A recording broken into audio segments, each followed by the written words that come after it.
2 Raja-Raja pasal 5. Naaman disembuhkan. Naaman, panglima Raja Aram, adalah seorang terpandang di hadapan tuannya dan sangat disayangi. Sebab oleh dia Tuhan telah memberikan kemenangan kepada orang Aram. Tetapi orang itu seorang pahlawan tentara, sakit kusta. Orang Aram pernah keluar bergerombolan dan membawa tertawan seorang anak perempuan dari negeri Israel.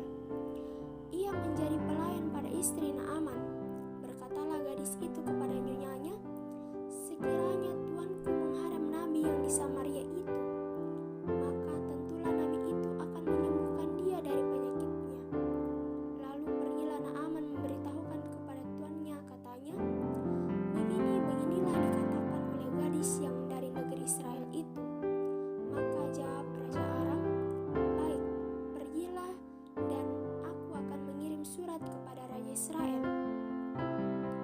Lalu pergilah Naaman dan membawa sebagai persembahan 10 talenta perak dan 6.000 shikal emas dan 10 potong pakaian. Ia menyampaikan surat itu kepada Raja Israel yang berbunyi, "Sesampainya surat ini kepadamu, maklumlah kiranya bahwa aku menyuruh kepadamu Naaman, pegawaiku, supaya engkau menyembuhkan dia dari penyakit kustanya." Segera sesudah Raja Israel membaca surat itu, dikoyakkannyalah pakaiannya serta berkata, Allahkah aku ini yang dapat mematikan dan menghidupkan, sehingga orang ini mengirim pesan kepadaku supaya kusembuhkan seorang dari penyakit kustanya? Tetapi sesungguhnya, perhatikanlah dan lihatlah, ia mencari gara-gara terhadap aku. Segera sesudah didengar Elisa abdi Allah itu bahwa Raja Israel mengoyakkan pakaiannya, dikirimkannyalah pesan kepada raja, bunyinya, "Mengapa engkau mengoyakkan pakaianmu? Biarlah ia datang kepada aku, supaya ia tahu bahwa ada seorang nabi di Israel." Kemudian datanglah Naaman dengan kudanya dan keretanya, lalu berhenti di tepi pintu rumah Elisa. Elisa menyuruh seorang suruhan kepadanya, mengatakan, "Pergilah mandi 7 kali dalam sungai Yordan, maka tubuhmu akan pulih kembali, sehingga engkau menjadi tahir." Tetapi pergilah Naaman dengan gusar sambil berkata, "Aku sangka bahwa setidak-tidaknya ia datang keluar dan berdiri memanggil nama Tuhan Allahnya, lalu menggerak-gerakkan tangannya di atas tempat penyakit itu dan dengan demikian menyembuhkan penyakit kustaku. Bukankah Abana dan Parpa, sungai-sungai Damsyik, lebih baik dari segala sungai di Israel? Bukankah aku dapat mandi di sana dan menjadi tahir?" Kemudian berpalinglah ia dan pergi dengan panas hati. Tetapi para pegawai-pegawainya datang mendekat serta berkata kepadanya, "Bapak, seandainya nabi itu menyuruh perkara yang sukar kepadamu, bukankah Bapak akan melakukannya? Apalagi sekarang, ia hanya berkata kepadamu, 'Mandilah, dan engkau akan menjadi tahir.'" Maka turunlah ia membenamkan dirinya 7 kali dalam sungai Yordan, sesuai dengan perkataan abdi Allah itu. Lalu pulihlah tubuhnya kembali seperti tubuh seorang anak, dan ia menjadi tahir. Kemudian kembalilah ia dengan seluruh pasukannya kepada abdi Allah itu. Setelah sampai, tampillah ia ke depan Elisa dan berkata, "Sekarang aku tahu bahwa di seluruh bumi tidak ada Allah kecuali Israel. Karena itu terimalah kiranya satu pemberian dari hambamu ini." Tetapi Elisa menjawab, "Demi Tuhan yang hidup, yang di hadapannya aku menjadi pelayan, sesungguhnya aku tidak akan menerima apa-apa." Dan walaupun Naaman mendesaknya supaya menerima sesuatu, ia tetap menolak. Akhirnya berkatalah Naaman, "Jikalau demikian, biarlah diberikan kepada hambamu ini tanah sebanyak muatan sepasang bagal, sebab hambamu ini tidak lagi akan mempersembahkan korban bakaran atau korban sembelihan kepada Allah lain kecuali dan kiranya Tuhan mengampuni hamba-Mu ini dalam perkara yang berikut, apabila tuanku masuk ke kuil Rimon untuk sujud menyembah di sana, dan aku menjadi pengampitnya, sehingga aku harus ikut sujud menyembah dalam kuil Rimon itu, kiranya Tuhan mengampuni hamba-Mu ini dalam hal itu. Maka berkatalah Elisa kepadanya, pergilah dengan selamat. Setelah Naaman berjalan tidak beberapa jauh daripadanya, berpikirlah Gehazi, bukan bujang Elisa abdi Allah, sesungguhnya tuanku terlalu menyegani Naaman orang Aram ini dengan tidak menerima persembahan yang dibawanya. Demi Tuhan yang hidup, sesungguhnya aku akan berlari mengejar dia dan akan menerima sesuatu daripadanya. Lalu Gehazi mengejar Naaman dari belakang. Ketika Naaman melihat orang berlari-lari mengejarnya, turunlah ia dengan segera dari atas kereta untuk mendapat dia dan berkata, selamat. Jawabnya, selamat. Tuanku Elisa menyuruh aku mengatakan, baru saja datang kepadaku 2 orang muda dari pegunungan Efraim, dari antara rombongan nabi. Baiklah, berikan kepada mereka setalenta perak atau 2 potong pakaian. Naaman berkata, silakan, ambillah 2 talenta. Naaman mendesak dia dan membungkus 2 talenta perak dalam 2 pundi-pundi dan 2 potong pakaian, lalu memberikannya kepada 2 bujangnya. Mereka ini mengangkut semuanya di depan Gehazi. Setelah mereka sampai ke bukit, disambutnya dari tangan mereka, disimpannya di rumah, dan disuruhnya kepada kedua orang itu pergi. Maka pergilah mereka. Baru saja Gehazi masuk dan tampil di depan tuannya, berkatalah Elisa kepadanya, dari mana Gehazi? Jawabnya, hamba-Mu ini tidak pergi kemana-mana. Tetapi Elisa berkata kepadanya, bukankah hatiku pergi ketika orang itu turun dari atas keretanya mendapatkan engkau? Maka sekarang engkau telah menerima perak, dan dengan itu mendapat kuperoleh kebun kebun zaitun, kebun anggur, kandang domba, lembu sapi, budak laki-laki dan budak perempuan. Tetapi penyakit kusta Naaman akan melekat kepadamu dan kepada anak cucumu untuk selama-lamanya. Maka keluarlah Gehazi dari depannya dengan kena kusta putih seperti salju. 2 Raja-Raja pasal 6. Kapak timbul mengapung. Pada suatu hari berangkatlah rombongan nabi kepada Elisa. Cobalah lihat, tempat tinggal kami di dekat kamu ini adalah terlalu sesak bagi kami. Baiklah, kami pergi ke sungai Yordan dan masing-masing mengambil 1 balok dari sana, supaya kami membuat tempat tinggal untuk kami. Jawab Elisa, pergilah. Lalu berkatalah seorang, silahkan, ikutlah dengan hamba-hamba-Mu ini. Jawabnya, baik, aku akan ikut. Maka ikutlah ia dengan mereka. Setelah mereka sampai di sungai Yordan, mereka pun menebang pohon-pohon. Dan terjadilah ketika seorang sedang menumbangkan sebatang pohon, jatuhlah mata kapaknya ke dalam air. Lalu berteriak-teriaklah ia, wahai tuanku, itu barang pinjaman. Tetapi berkatalah abdi Allah, kemana jatuhnya? Lalu orang itu menunjukkan tempat itu kepadanya.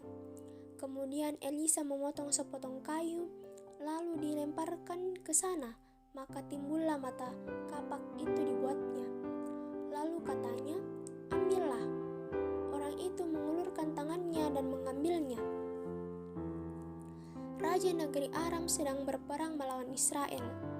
Ia berunding dengan pegawai-pegawainya, lalu katanya, ke tempat ini dan itu haruslah kamu turun menghadang. Tetapi abdi Allah menyuruh orang kepada Raja Israel mengatakan, awas, jangan lewat dari tempat itu, sebab orang Aram sudah turun menghadang ke sana. Sebab itu, Raja Israel menyuruh orang-orang ke tempat yang disebut abdi Allah kepadanya. Demikianlah Elisa memperingatkan kepadanya supaya berawas-awas di sana, bukan sekali 2 kali saja. Lalu mengamuklah hati Raja Aram tentang hal itu. Maka dipanggilnyalah pegawai-pegawainya, katanya kepada mereka, "Tidakkah dapat kamu memberitahukan kepadaku siapa dari kita memihak kepada Raja Israel?" Tetapi berkatalah salah seorang pegawainya, "Tidak, tuanku Raja, melainkan Elisa, nabi yang di Israel. Dialah yang memberitahukan kepada Raja Israel tentang perkataan yang diucapkan oleh tuanku di kamar tidurmu." Berkatalah raja, "Pergilah melihat di manakah dia, supaya aku menyuruh orang menangkap dia." Lalu diberitahukannya kepadanya, dia ada di Dotan. Maka dikirimnyalah ke sana kuda serta kereta dan tentara yang besar. Sampailah mereka pada waktu malam, lalu mengepung kota itu. Ketika pelayan abdi Allah itu bangun pagi-pagi dan pergi keluar, maka tampaklah suatu tentara dengan kuda dan kereta ada di sekeliling kota itu. Lalu berangkatlah bujangnya itu kepadanya, "Celaka, tuanku, apakah yang akan kita perbuat?"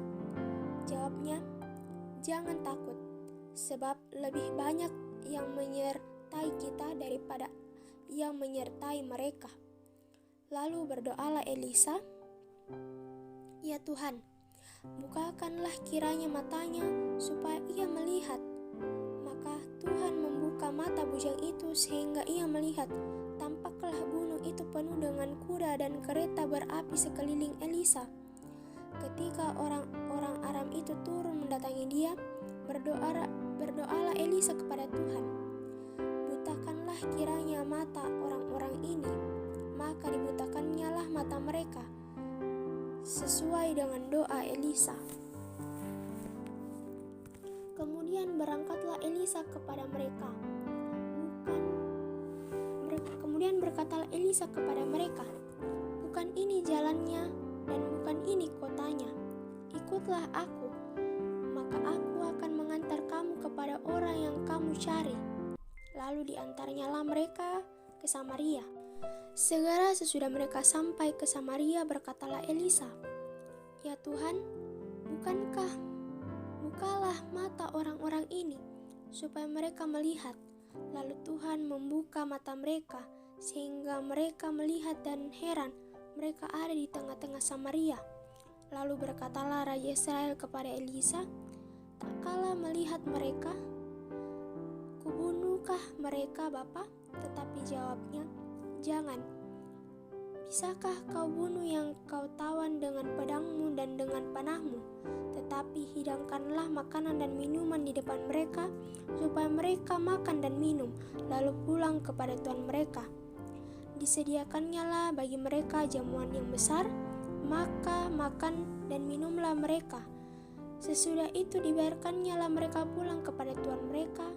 Sejak itu tidak ada lagi segerombolan Aram memasuki negeri Israel. Sesudah itu Ben-Hadad Raja Aram menghimpunkan seluruh tentaranya, lalu maju mengepung Samaria. Maka terjadilah kelaparan hebat di Samaria selama mereka mengepungnya, sehingga sebuah kepala keledai berharga 80 shikal perak dan 1/4 kap tahi merpati berharga 50 shikal perak. Suatu kali ketika Raja Israel berjalan di atas tembok, datanglah seorang perempuan mengadukan halnya kepada raja sambil berseru, "Tolonglah ya tuanku, Raja." Jawabnya, "Jika Tuhan tidak menolong engkau, dengan apakah aku dapat menolong engkau? Dengan hasil pengiringkankah atau hasil pemerasan anggur?" Kemudian berkatalah raja kepadanya, "Ada apa?" Jawab perempuan itu, "Perempuan ini berkata kepadaku, 'Berikanlah anakmu laki-laki supaya kita makan dia pada hari ini, dan besok akan kita makan anakku laki-laki.' Jadi kami memasak anakku dan memakan dia. Tetapi ketika aku berkata kepadanya pada hari berikutnya, berikanlah anakmu supaya kita makan dia, maka perempuan itu menyembunyikan anaknya. Tatkala raja mendengar perkataan perempuan itu, dikoyakkannya lah pakaiannya, dan sedang ia berjalan di atas tembok, kelihatanlah kepada orang banyak bahwa ia memakai kain kabung pada kulit tubuhnya.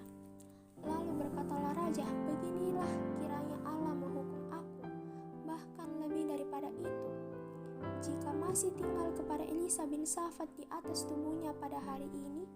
Adapun Elisa duduk di rumahnya, dan para tua-tua duduk bersama-sama dia. Raja menyuruh seorang berjalan mendahulinya, tetapi sebelum suruhan itu sampai kepada Elisa, Elisa sudah berkata kepada para tua-tua itu, tahukah kamu bahwa si pembunuh itu menyuruh orang untuk memenggal kepalanya? Awas-awaslah apabila suruhan itu datang, segeralah tutup pintu dan tahanlah dia supaya orang itu jangan masuk. Bukankah sudah kedengaran bunyi langkah tuannya di belakangnya? Selagi ia berbicara dengan mereka, datanglah raja mendapatkan dia. Berkatalah raja kepadanya, sesungguhnya malapetaka ini adalah daripada Tuhan. Mengapakah aku berharap kepada Tuhan lagi? 2 Raja-Raja pasal 7. Lalu berkatalah Elisa, dengarlah firman Tuhan. Beginilah firman Tuhan, besok kira-kira waktu ini, sesukat tepung yang terbaik akan berharga sesikal, dan 2 sukat jelai akan berharga sesikal di pintu gerbang Samaria. Tetapi perwira yang menjadi ajudan raja menjawab abdi Allah, katanya, sekalipun Tuhan membuat tingkap-tingkap di langit, masakan hal itu mungkin terjadi? Jawab abdi Allah, sesungguhnya engkau akan melihat dengan matamu sendiri, tetapi tidak akan makan apa-apa daripadanya. 4 orang yang sakit kusta ada di depan pintu gerbang. Berkatalah yang seorang kepada yang lain, mengapakah kita duduk-duduk di sini sampai mati? Jika kita berkata, baiklah kita masuk ke kota, padahal dalam kota ada kelaparan, kita akan mati di sana. Dan jika kita tinggal di sini, kita akan mati juga. Jadi sekarang, marilah kita menyeberang ke perkemahan tentara Aram. Jika mereka membiarkan kita hidup, kita akan hidup, dan jika mereka mematikan kita, kita akan mati. Lalu pada waktu senja bangkitlah mereka masuk ke tempat perkemahan orang Aram. Tetapi ketika mereka sampai ke pinggir tempat perkemahan orang Aram itu, tampaklah tidak ada orang di sana, sebab Tuhan telah membuat tentara Aram itu mendengar bunyi kereta, bunyi kuda, bunyi tentara yang besar. Sehingga berkatalah yang seorang kepada yang lain, sesungguhnya Raja Israel telah mengupah Raja-Raja Het dan Raja-Raja orang Misraim melawan kita, supaya mereka menyerang kita. Karena itu bangkitlah mereka melarikan diri pada waktu senja dengan meninggalkan kemah dan kuda dan keledai mereka serta tempat perkemahan itu. Dengan begitu saja mereka melarikan diri dan menyelamatkan nyawanya. Ketika orang-orang yang sakit kusta itu sampai ke pinggir tempat perkemahan, masuklah mereka ke dalam sebuah kemah, lalu makan dan minum. Sesudah itu mereka mengangkut dari sana emas dan perak dan pakaian, kemudian pergilah mereka menyembunyikannya. Lalu datanglah mereka kembali masuk ke dalam kemah yang lain dan mengangkut juga barang-barang dari sana. Kemudian pergilah mereka menyembunyikannya. Lalu berkatalah seorang kepada yang lain, tidak patut yang kita lakukan ini. Hari ini ialah hari kabar baik, tetapi kita tinggal diam saja. Apabila kita menanti sampai terang pagi, maka hukuman akan menimpa kita. Jadi sekarang, marilah kita pergi menghadap untuk memberitahukan hal itu ke istana raja. Maka mereka pergi, lalu berseru kepada penunggu pintu gerbang kota dan menceritakan kepada orang-orang itu, katanya, kami sudah masuk ke tempat perkemahan orang Aram dan ternyata tidak ada orang di sana, dan tidak ada suara manusia kedengaran, hanya ada kuda dan keledai tertambat dan kemah-kemah tertinggal dengan begitu saja. Para penunggu pintu gerbang menyerukan dan memberitakan hal itu ke istana raja. Sekalipun masih malam, raja masih bangun. Raja bangun juga lalu berkata kepada para pegawainya, "Baiklah, kuterangkan kepadamu apa maksud orang Aram itu kepada kita. Mereka tahu bahwa kita ini menderita kelaparan, sebab itu mereka keluar dari tempat perkemahan untuk menyembunyikan diri di padang, sambil berpikir, apabila orang Israel keluar dari kota itu, dari dalam kota, kita akan menangkap mereka hidup-hidup. Kemudian kita masuk ke dalam kota." Lalu salah seorang pegawai menjawab, "Baiklah, kita ambil 5 ekor dari kuda yang masih tinggal di dalam kota ini. Tentulah keadaannya seperti seluruh kaya kerama Israel yang sudah habis mati itu. Biarlah kita suruh saja orang pergi supaya kita lihat." Sesudah itu mereka mengambil 2 kereta kuda. Kemudian raja menyuruh mereka menyusul tentara Aram sambil berkata, "Pergilah melihatnya." Lalu pergilah mereka menyusul orang-orang itu sampai ke sungai Yordan, dan tampaklah seluruh jalan itu penuh dengan pakaian dan perkakas yang dilempar oleh orang Aram pada waktu mereka lari terburu-buru. Kemudian pulanglah suruhan-suruhan itu dan menceritakan hal itu kepada raja. Maka keluarlah penduduk kota itu menjara tempat perkemahan orang Aram. Karena itu sesukat tepung yang terbaik berharga sesikal dan 2 sukat jelai berharga sesikal. Sesuai dengan firman Tuhan, adapun raja telah menempatkan perwira yang menjadi ajudan itu mengawasi pintu gerbang, tetapi rakyat menginjak dia di depan pintu gerbang. Lalu ia mati sesuai dengan perkataan abdi Allah yang mengatakannya pada waktu raja datang mendapatkan dia.